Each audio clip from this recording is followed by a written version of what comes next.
Welcome back. Today we'll be discussing Chapter 35, which covers emergencies for patients with special challenges. Now, I will give you a little bit of a warning. There are many different types of special challenges that you're going to see in EMS. It is one of the things that's more specific to emergency medicine, is that we will see anyone and everyone. That's not the case with most medical specialties. Medical specialties, they focus in on one specific group of patients and they get very good at treating that one specific group of patients. We, fortunately or unfortunately, depending on how you see it, will see any type of patient, period. So unfortunately, we do have to kind of just touch on as many things as we can, but we can't become experts on everything just because there's just plain too much to see. So this chapter is going to touch on some of the more common things that we're going to see, but it's definitely not an all-inclusive chapter. So some topics we're going to cover in this chapter are patients with special challenges, general considerations in responding to patients with special challenges, using advanced medical devices, and recognizing abuse and neglect. So diving into patients with special challenges. So first, let's just define disability. A disability is any sort of condition that interferes with the ability to engage in activities of daily living. So that is a very wide-ranging definition. There's plenty of causes for this. What you normally think of when you hear disability is a developmental cause, where someone is born with it or it's some sort of mutation that causes this, but there can be medical or traumatic causes. So someone could be born completely normally and then develop something later in life or have an accident happen to them that causes a disability. When we're talking about developmental disabilities, there's a few that we definitely want to touch on. Those four that we're going to touch on in this chapter are cerebral palsy, Down syndrome, intellectual disability, and autism. And we're going to cover all those in the next few slides. Some medical causes that we're going to cover is multiple sclerosis, Parkinson's disease, and stroke. And some traumatic causes we'll cover are traumatic brain injury and spinal cord injury. Again, we're going to cover all these in slides further down in the chapter. So starting off with developmental disabilities, first one we're going to talk about is cerebral palsy. Cerebral palsy is typically caused by a problem with fetal cerebral development. So this is someone who was born with this disease, that's why it's considered developmental, and the symptoms usually will appear in very early childhood. So this is something in the first couple of years of life you're probably going to be diagnosed with. Cerebral palsy can affect movement, muscle tone, and posture. A lot of times people with cerebral palsy will be wheelchair bound, and kind of the trademark or telltale sign of cerebral palsy is the inability to use one arm. That is not an exclusive trait, and it doesn't happen with every person with cerebral palsy, but that is kind of, when you think of cerebral palsy, you kind of think of someone who unfortunately has to use a wheelchair and can't use their arm. It does not currently have a cure, and it does shorten your life expectancy. Typically, people with cerebral palsy live between 30 to 70 years, depending on how bad it is. And we're going to show you a picture of cerebral palsy in the next slide. So right here is a picture of someone with cerebral palsy. Again, they are wheelchair bound and they probably do not have use of one of their arms. Again, these are not traits that have to happen with cerebral palsy, but that is kind of the typical picture that comes to your mind when we think of cerebral palsy. Moving on to Down syndrome. Down syndrome is caused by an extra chromosome in the DNA. It does give you distinctive facial features. It's usually diagnosed in very early childhood. There's a wide range of how much it can affect someone. It could affect intellect. It is very dependent per person. A lot of people with Down syndrome lead normal, independent lives, but it can be so severe that they need lifelong care and they can never be independent. So there is a very wide-ranging spectrum of how Down syndrome can affect you. And there is a picture in the next slide of someone with Down syndrome. So right here is a picture of someone with Down syndrome. Again, there's quite a few facial features that stand out for most people that are diagnosed with Down syndrome. And this is kind of a typical facial feature picture of what you might see.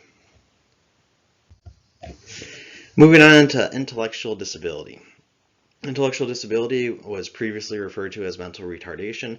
It has since been updated to intellectual disability. It is, again, a very wide-ranging array. At its root is just characterized as below average intelligence. It's not uncommon to be diagnosed along with another developmental disability. So a lot of people will be diagnosed with, say, Down syndrome and intellectual disability. It absolutely does not have to be that way. It's just not uncommon to find. Intellectual disability can range from very mild to very severe. A lot of people could have intellectual disability and lead completely normal lives. You might not ever know about it, and some of them need lifelong care. That's kind of the theme with a lot of these developmental disabilities, is there is a very wide range of all these disabilities. One thing with people with intellectual disability is they might have difficulty understanding change and medical emergencies. So this is someone that you might need to take a few more minutes explaining things to, and they might have a very hard time understanding what's going on. Going into autism. Autism affects about 1 in every 68 children. Once again, this is a wide range of things. It is called a spectrum now. It's caused by differences in how the brain interacts with the world. Some of the key marks, and again, it's a wide range, so some people might have some of these markers, some people might only have one, some of them might have all. Some of the key markers, though, are difficulty with social interactions, difficulty understanding what others think or feel. Another big key mark is they have difficulty making eye contact. This difficulty interacting with the world is kind of one of the key things of autism. They can be very easily overstimulated, especially in unpredictable situations, which unfortunately when we show up, we are in an unpredictable situation. So we interrupt what they know, and that can cause a lot of issues with us because they can't handle change very well. As you see in the last note, they do crave structure and routine. So when we come in and we interrupt that structure and routine, it can cause a lot of problems because it's against what their brain wants. So again, there is a very wide spectrum of autism, and it really depends on how severe it is. That will determine how well they handle EMS coming in for a medical emergency. So there are the ABCs of dealing with patients who have autism, and we're going to discuss each one of these in separate slides. But the ABCs are awareness, basic, calm, and safety. So we're going to first start with awareness. And awareness is just the fact that you know that autism, or really any developmental disability, exists, and that you have to change how you act based off of the existence of it. So you have to adapt your approach and strategies to the patient. Like I said in the previous slide, when we disrupt the routine, it's not usually well tolerated. So it causes a lot of issues with us. They aren't keen to talk to us, and a lot of times they aren't keen to talking to anyone because, as you remember, they have difficulty with social interactions at baseline. So communication can be challenging. You might need to come with different ways to communicate with the patient. They might have escalation or a meltdown, which creates quite the challenge for us. Sometimes it's not your fault. Sometimes it's just going to happen because of the nature of why we're there. We interrupt their routine. That's not anything that is within our control. But there are a lot of things that are within our control to make the interaction better. But just be aware, if things escalate, they could have kind of like an involuntary tantrum like behavior in front of you. So just be aware of all this stuff. Going into basic. Basic is exactly what it means. Just keep everything basic. Keep your instructions basic. Ask basic questions. Keep your treatments basic. Don't keep on talking and talking and talking and talking. Don't try to over-explain anything. Just be very straight and to the point. Don't fluff anything up. So keep everything basic. Next is calm. If you're calm, hopefully that will keep them calm. So try to keep the entire situation calm. I know a lot of times our emergency situations are very hectic. Do your best, if you're dealing with someone with autism, to get as few people in the room as possible. Start with one-on-one contact, have a very clear, calm, controlled voice, show empathy and compassion, and take extra time. That I do have the caveat of unless there's a life-threatening emergency, because if there is a life-threatening emergency, unfortunately, they're gonna have to have their routine disrupted. um, if you need to save their life, you need to save a life. If it's not a life-threatening emergency, though, take all the time that you need. Follow the patient's timeline. Don't try to force them into anything. You obviously have to keep steps going in the right direction, but take all the extra time needed to keep the patient calm. And then the last of the ABCs is safety. Safety means a lot of things. First off, you want to begin your treatment where the patient is found. Again, they do not like having their routine interrupted.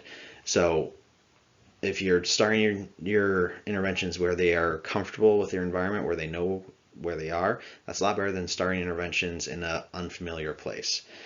You should try to remove things that might aggravate the child or adult patient, because autism can absolutely be found in adults.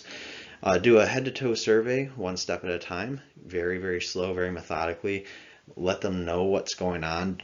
Don't try having surprises with them. Consider taking breaks during the exam. If you feel like they're getting overwhelmed, take a break. As long as it's not a life-threatening emergency, you can take all the time that you want. And then let the patient tell you when they're ready for the next step. Don't force them into anything. In case you can't tell, there's the theme of they kind of run this call. So take your time, let them be very active in the decision making, but at the same time, get your job done. But don't rush it unless there's a life-threatening emergency. All right, moving into medical disabilities. First one we're going to discuss is multiple sclerosis. Multiple sclerosis is an immune system attacks the protective coating of the nerves. This will result in impairment of nerve function. Once again, just like with most other disabilities, this will range widely per person, and it can progressively get worse over time. Some common things that you're going to see with people with multiple sclerosis is numbness and tingling, fatigue, impaired coordination, and some vision problems. Usually this is treated with home medications and physical therapy, and for a lot of people with multiple sclerosis, they can lead completely normal lives. My boss has multiple sclerosis, and you would never be able to tell unless if he informed you of it. So a lot of times, these people, you won't know until they let you know, but there are cases where it gets very severe, where it's going to be very obvious because they cannot use parts of their body because of all the numbness and tingling, and they might go blind because of the vision problems. So once again, there's a wide range of how most of these things will present. Next, we're going to talk about Parkinson's disease. Parkinson's disease is caused by a loss of nerve cells in the brain. The main symptoms that you're going to see is tremors, especially in the hands. Typically, you're going to see this in very elderly people, and it's the people, if they reach their hands out, they cannot keep from shaking. That's kind of the telltale sign of it. It is controlled with home medication, but there is no cure available, and the home medication will just help with symptoms. It doesn't completely take symptoms away, usually. Sometimes it does, but for a lot of people, they're still going to have some sort of tremor in their hand. It's just a lot better when they're on the medication. Going into stroke,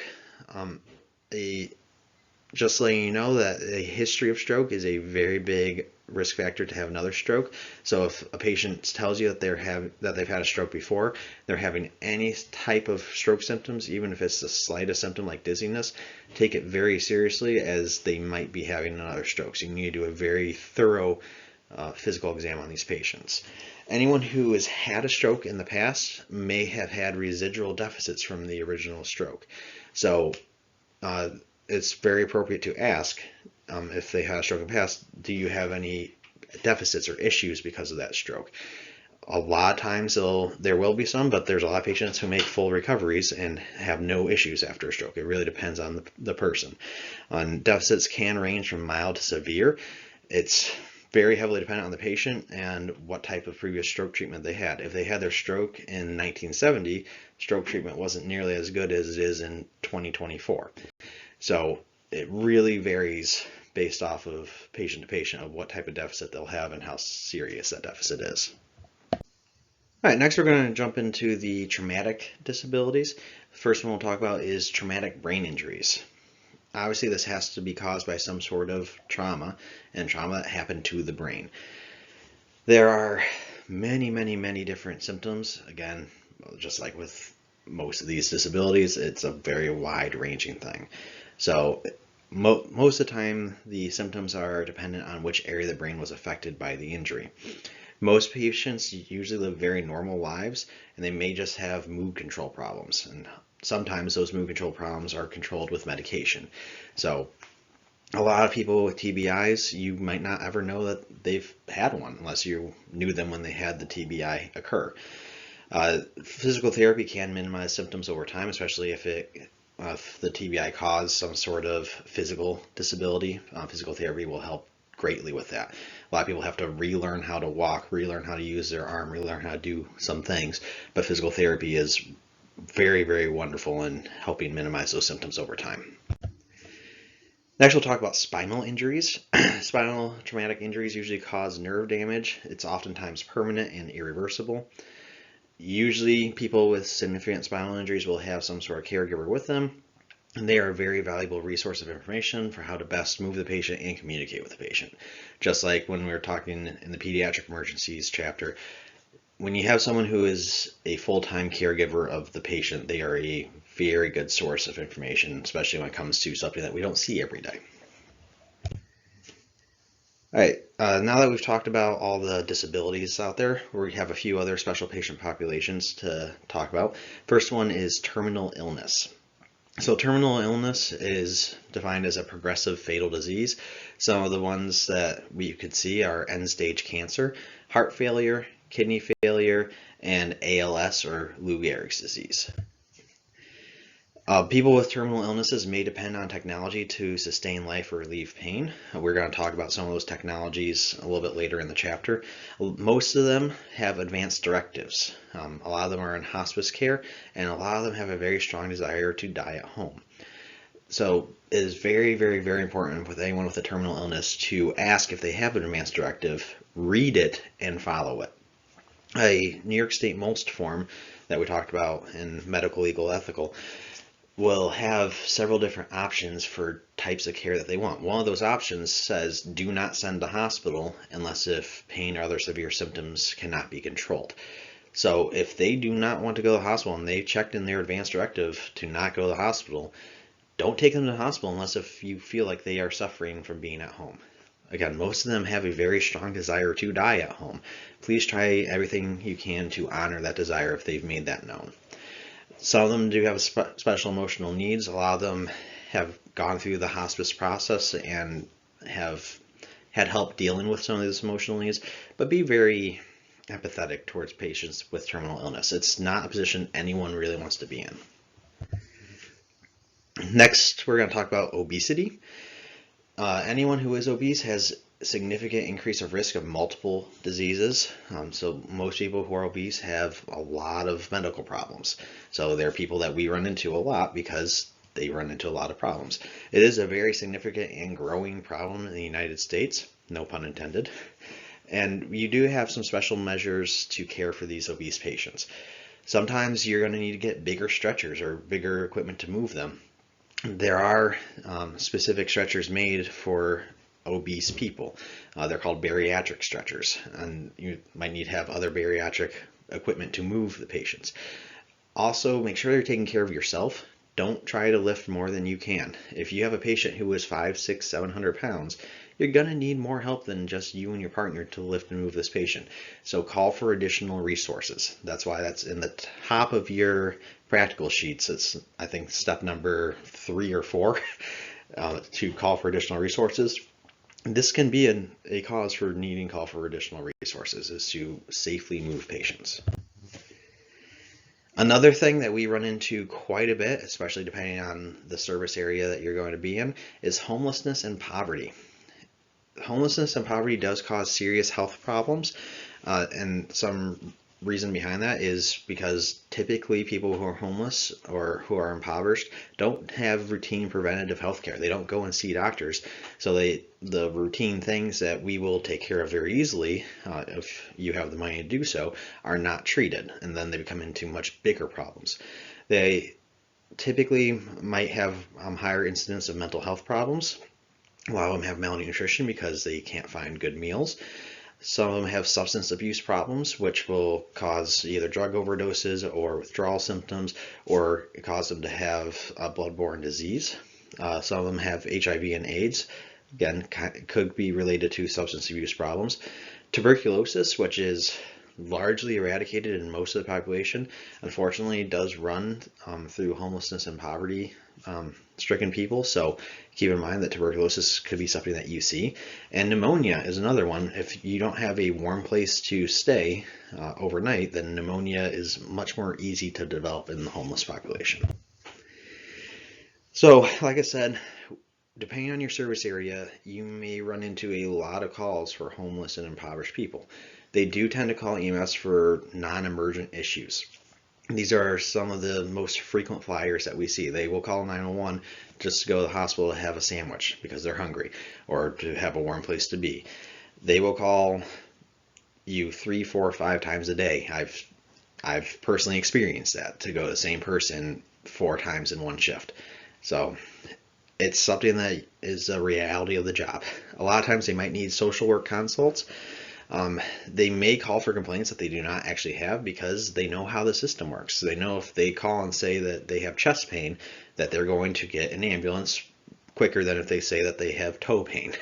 So they might call you for severe complaints and not actually have those complaints. They may lie to you about having those complaints so that they're treated better.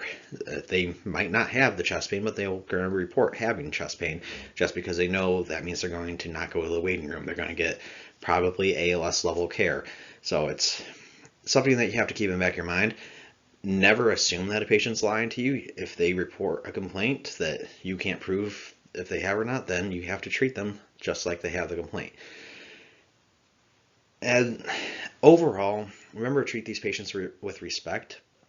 That's unfortunately not an easy thing to do in our culture of EMS. A lot of people, a lot of your coworkers are not going to treat these patients with respect, and it's going to be very easy to fall into that trap of disrespecting these types of patients. Please don't do that. Remember why you're in this job. You're in this job to help people, and you're still helping these people, even if you feel like they're calling for non-emergent issues or they're abusing the system. Also remember to don't become complacent with assessment of these patients. Just because they called for, like, I want to stick with chest pain, since they called for chest pain 3 times a day for 2 weeks straight, you still have to treat their complaints, because one of those times they may have a legitimate cardiac issue going on, and if you miss it just because you're pawning them off because, oh, well, they call all the time, unfortunately that's going to come back on you because you didn't do your job properly. So please don't become complacent and treat these patients with respect. I know it's easier said than done for a lot of people, and that's something in the EMS culture that I really wish would change, but change starts at the basic EMT education level. So that's why I'm bringing it up. Please, please, please respect these patients and don't become complacent with them. All right, going into language barriers, just one quick note on that. Language barrier could be due to a foreign language or a deaf patient.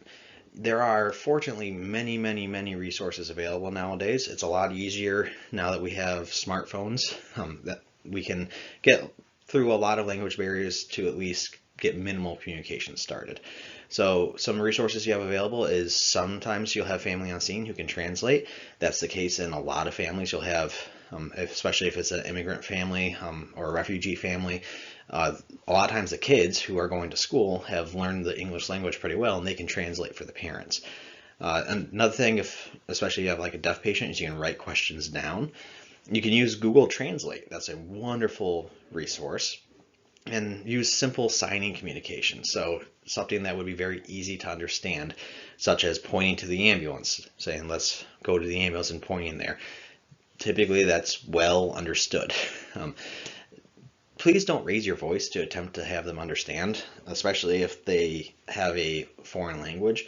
You just saying English louder is not going to get them to understand English. It's just going to make the scene loud and very annoying for them. So speak to them like you would speak to anyone normally. Just you won't get a good answer from them if they don't understand English, but raising your voice is not going to help much. Try to gather as much information on scene as possible. You'd be surprised how much information you can glean from just kind of exploring the scene a little bit. You can find their medications, and medications can give you a good indication of medical history. You can try to find their mail and get their name from it, and you can be like, is this you? That way you have a name. You can try to find an identification card. That way you get their date of birth and hopefully their address. So there's a lot that you can get on scene, and especially if you have someone who can translate on scene. So gather as much as you can, because once it's you and the patient alone in the back of the ambulance, if they can't speak English or they can't understand English, the ability to communicate is greatly diminished at that point. So take some extra time on scene and get all the information that you need before you get going. Moving into general considerations and responding to patients with special challenges.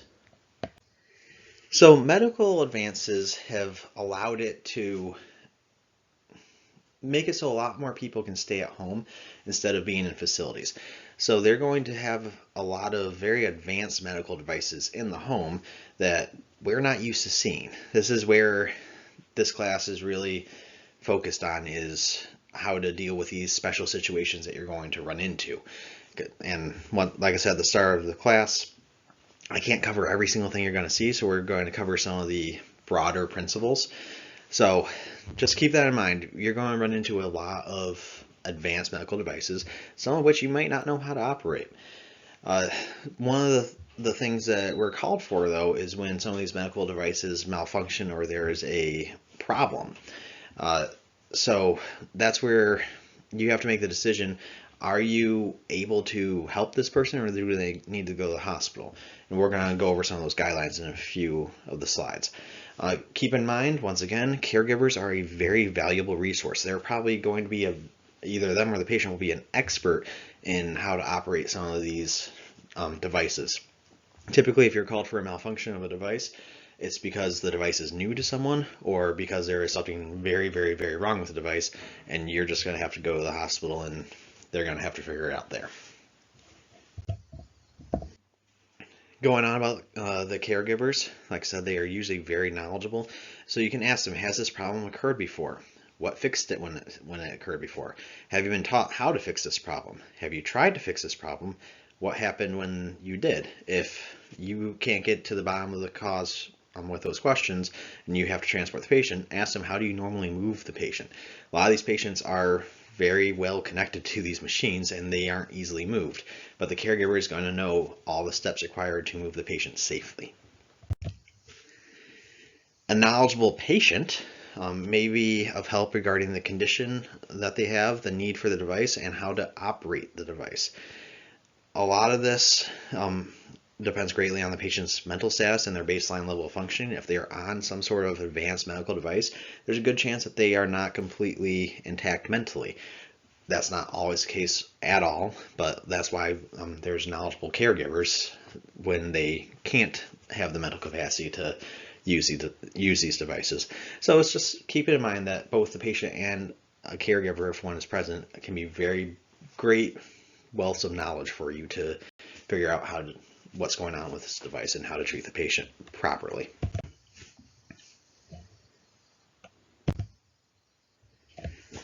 So some things that you need to ask yourself is the problem with the device life-threatening? If it's a ventilator that is malfunctioning, that means the patient's not breathing anymore. That's a very life-threatening thing to encounter, and you have to take immediate action. If it's an oxygen concentrator at home, it could potentially become life-threatening, but it might not be an immediate, in the next few minutes, kill them type life-threatening. Ask yourself, do you have the knowledge to fix the problem? Do you have the supplies needed to fix the problem? And is it within my protocols or within medical control authorization to fix the problem?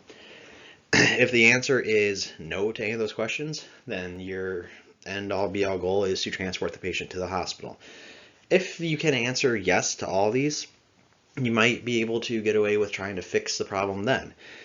I can't tell you how many times I've been called for difficulty breathing and the person is on a home oxygen concentrator, and turns out the hosing lines are kinked or there's something on top of them, and as soon as you unkink them or take whatever's on top of them off, the oxygen concentrator flow is restored and their complaints resolved completely.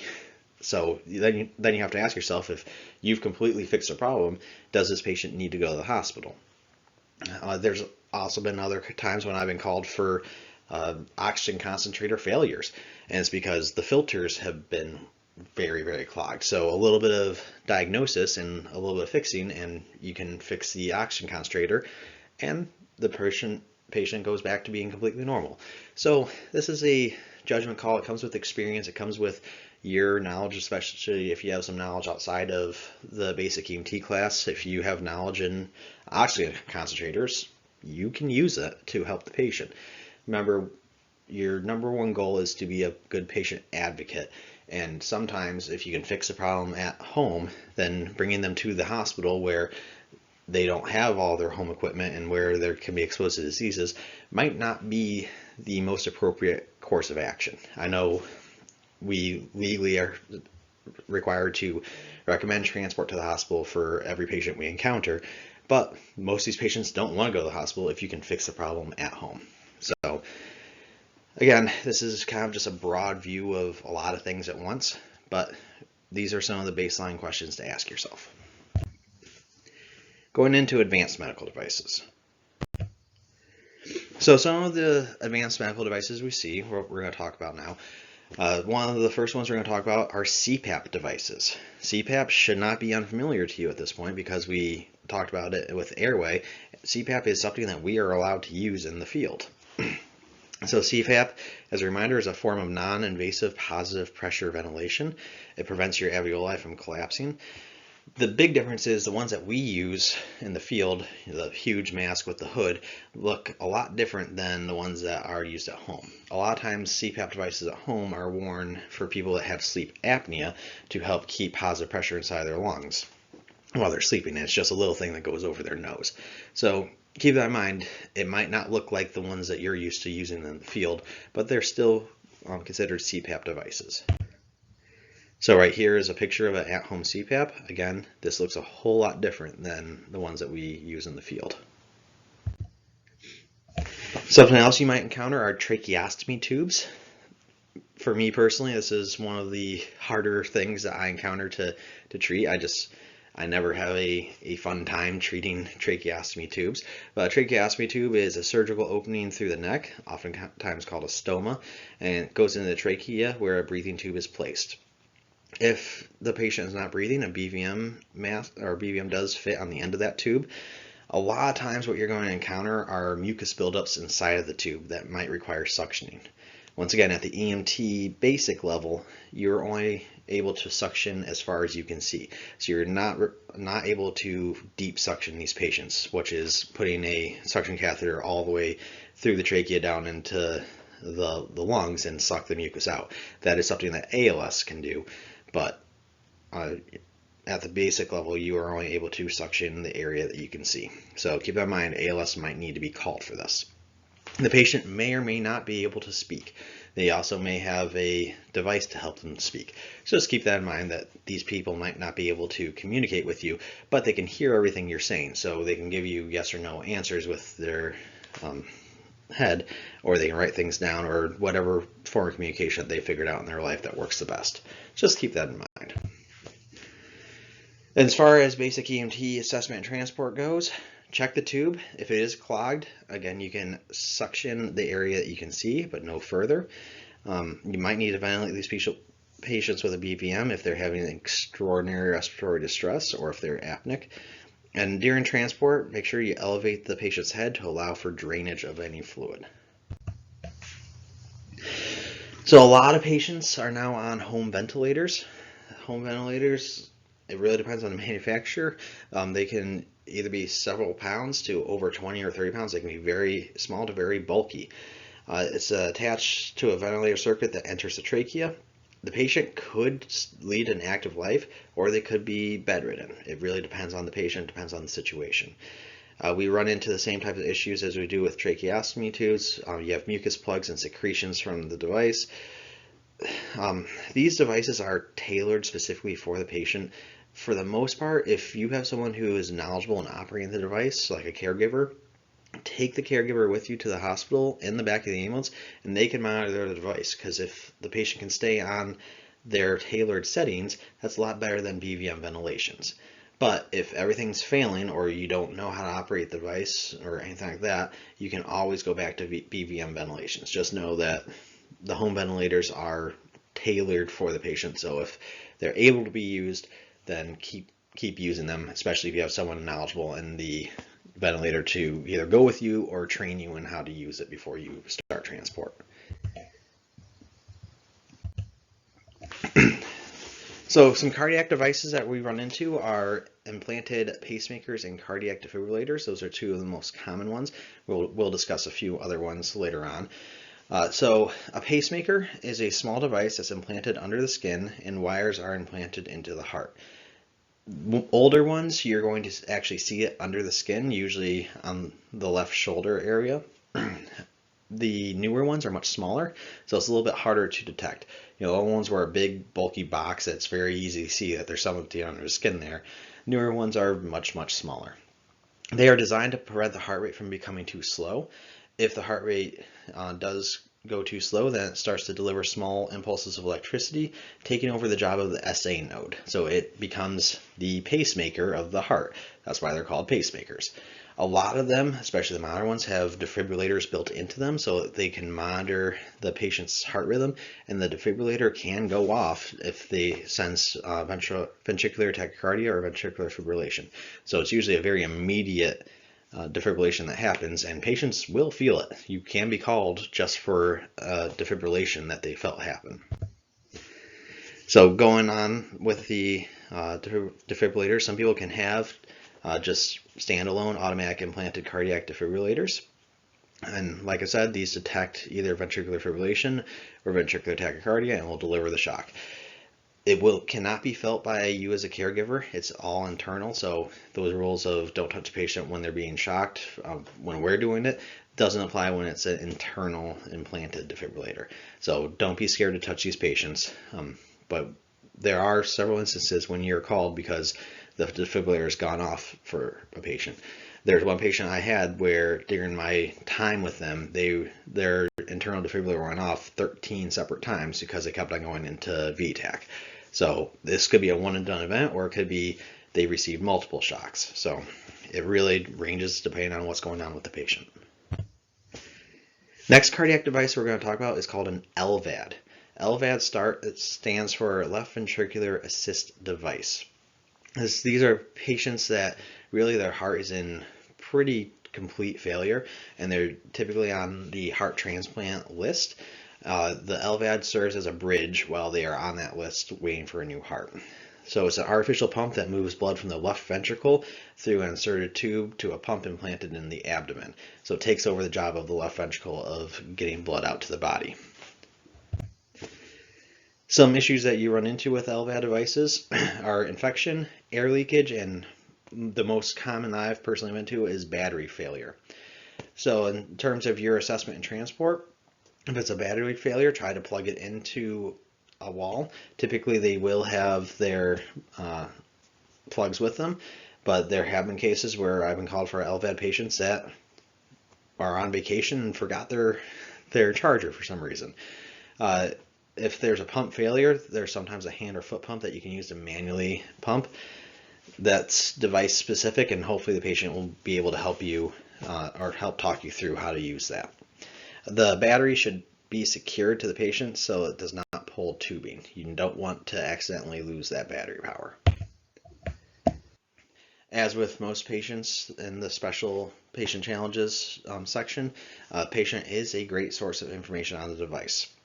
Some things that you need to know is that the patient will not have a palpable pulse or blood pressure. That's because the LVAD is a continually running pump versus your heart, which pulsates blood out.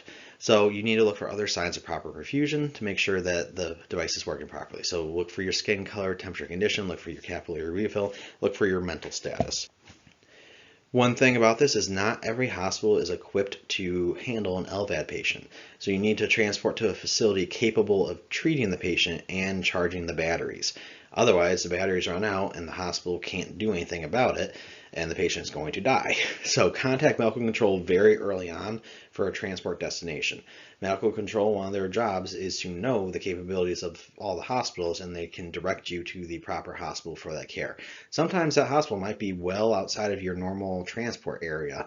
This is a time when that's acceptable to transport because you need to go to the most appropriate hospital for this patient.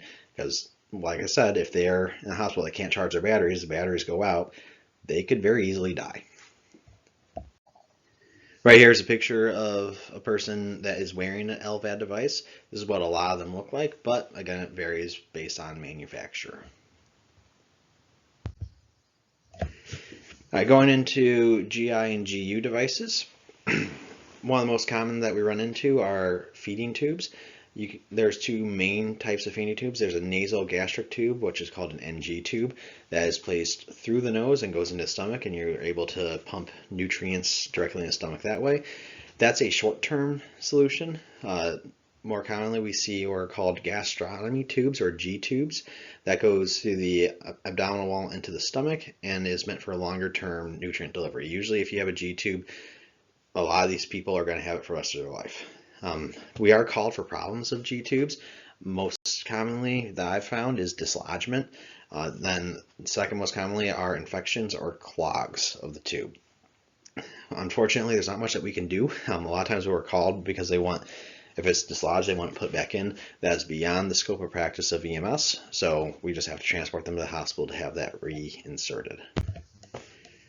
As far as EMT assessment and transport, secure the tube to the patient's body with tape prior to transport. That way we don't pull it out. Keep the nutrients bag higher than the tube and put a protective cap in place to prevent leakage. So right here is an example of a G tube, and it's with a child. Next are urinary catheters, which are incredibly common. And those are placed when the patient has lost the ability to urinate or control in the urinate. They are most commonly Foley catheters. Sometimes you might see an externally applied condom catheter, but typically we see Foley catheters, which are inserted through the urethra into the bladder. They then drain down into a leg bag, and you can see the urine color and condition in the leg bag there.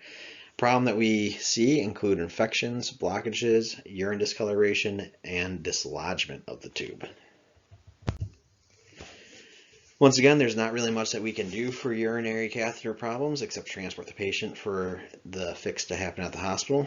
Some things to keep in mind is during transport, keep the catheter bag lower than the patient, but not on the floor. So usually hanging off the side of the stretcher is a good place to put it. And then document any urine discoloration or odor. The most concerning one we're looking for is if there's blood in the urine, because you'll be able to see that in the bag. Right here is a picture of the urinary catheter. This is a very typical presentation. So you have the urinary bag here. Note it is hanging, it's not on the floor, and it's above the placement of the catheter. That's the tube that goes up, and then the catheter will be placed in the urethra and fed up through the bladder. Ostomy bags are connected to the site of a colonostomy or ileostomy. It's usually not visible through clothing. Usually I find this when I am exposing the abdomen for an assessment.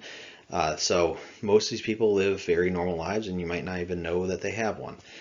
Common problems that you'll see is an infection at the site, blockage, or dislodgement. Sometimes you'll be called for abnormal discharge found in the bag, including blood. So usually issues I'm called for this is they see blood coming through the bag. So just like all the other devices, there's not really much we can do except for transport the patient to the hospital for work to be done on whatever's wrong. So right here is a picture of a colostomy bag. This is someone actively changing theirs out. Once that bag gets filled, they will apply a new one. Going back to dialysis, which I know we've talked about in earlier classes. Dialysis happens when a patient has renal failure. It replaces the functions of the kidney, so they go in, they have they tap into their fistulas, which again we've talked about at length before. They take the blood out, they remove all the waste products from it, and then they put it back into the body. So it just bypasses and does the job of the kidneys. Typically, these patients should have a arterial venular fistula or an AV fistula, and it's very important to remember to not take blood pressure on the same side as a fistula. Typically, these patients will know that, and if you try to take a blood pressure on that side, they say, "Oh, I have a fistula on that arm," so just go to the other side. Sometimes you will see a patient that has fistulas in both arms. If that's the case, ask them where you can take a blood pressure. That's simple as that. They should know the answer to that if they have one in both arms, but that is very rare to see. Central IV catheters are surgically inserted for long-term delivery of medications or fluids. A lot of times people who have cancer have central IV catheters because that's what they use for IV chemotherapy or nutrition. There's another one called a peripherally inserted central catheter, or a PICC line, that is found usually in the upper arm. There's also a central venous line, which could be found in the neck oftentimes. Usually, the only time that we're called for this is for infection or bleeding from the site. If it's bleeding, you can use your external bleeding control methods, but beyond that, we are transporting to the hospital for them to figure out what's going on. Moving into physical impairments. You'll have a lot of patients that have physical impairments with their hearing, sight, or speech. Each limitation requires different assessment and treatment approaches. If it's a problem with their hearing, you can speak louder or you can write something down. If it's a problem with their sight, you might need to guide them into what they need to do for movement. If it's a problem with speech, we kind of talked about language barriers already. Just remember, physical impairment does not mean mental impairment. Just because they can't hear you well does not mean that they can't process everything that's going on. Plenty of people are very, very sharp who can't hear or speak or see. Impairment may be partial or complete. It could be as little as just a minor inconvenience, or it could be complete impairment. So it really depends on the patient. Again, general thumb, treat them all with respect. Don't make assumptions of anyone's condition just because they have something going on. One thing that you do need to keep in mind with physical impairments is find out, is this something new? If it's someone who can't hear suddenly, that's a lot more concerning than someone who has hearing aids in and has struggled with hearing for years and years and years. Determine what they're comfortable with. If they want you to shout so that they can hear you, then do that. If they want you to write something down so that they can read it, do that. So find out what they are comfortable with. Make sure you explain actions and treatments to them, because they might not have the same sensations that we have and we don't want to startle them.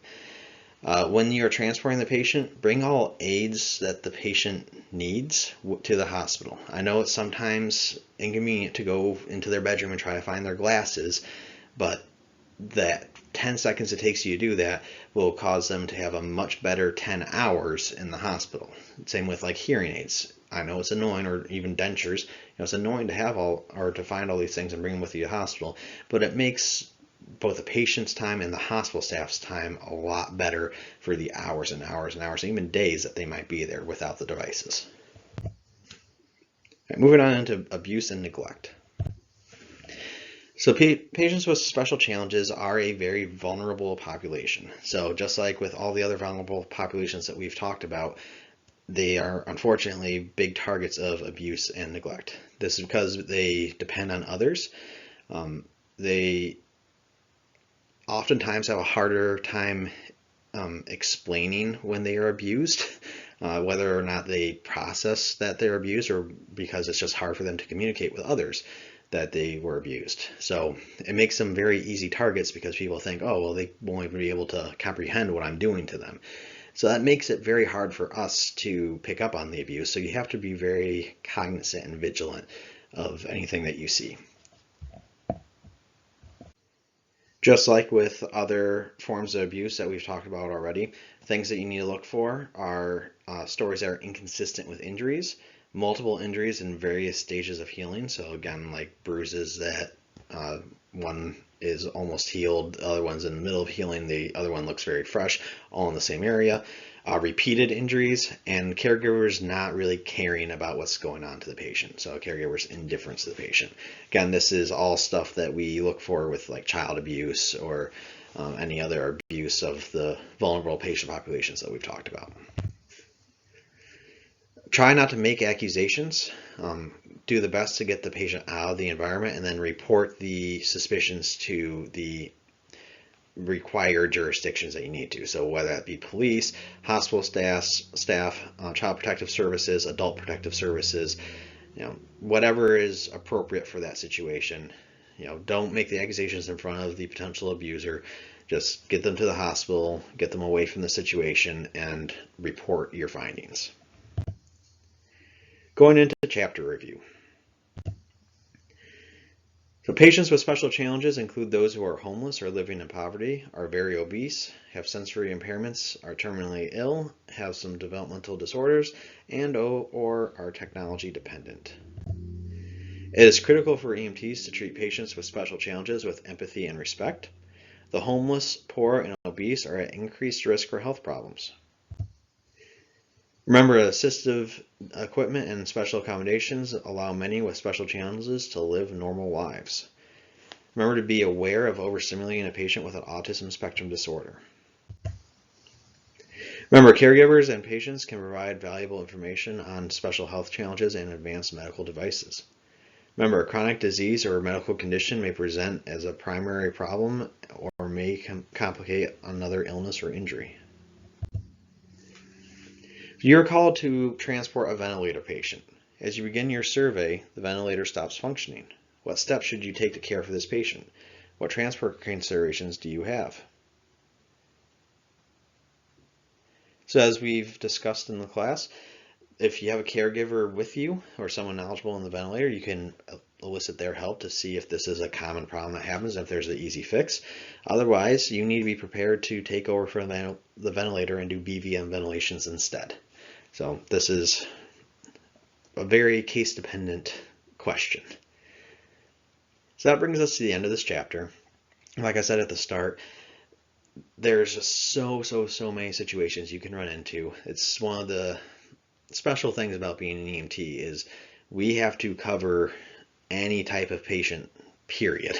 So general rules of thumb is elicit as much support as you can get from people who are knowledgeable with the devices, and when in doubt, go back to your ABCs and your patient assessments, and then get to the hospital, and don't be afraid to utilize medical control as a resource. It's a very dynamic chapter, and I know I can't cover absolutely every situation you're going to run into, and in 5 years there might be new devices out there that I have no idea of right now. So this is something that's going to be constantly evolving throughout your career in EMS. So just keep that in mind and keep studying, keep learning. And when you have the opportunities to attend education on patients with special challenges, I always encourage that you go there and just learn what's out there and learn how to deal with it. So until next time.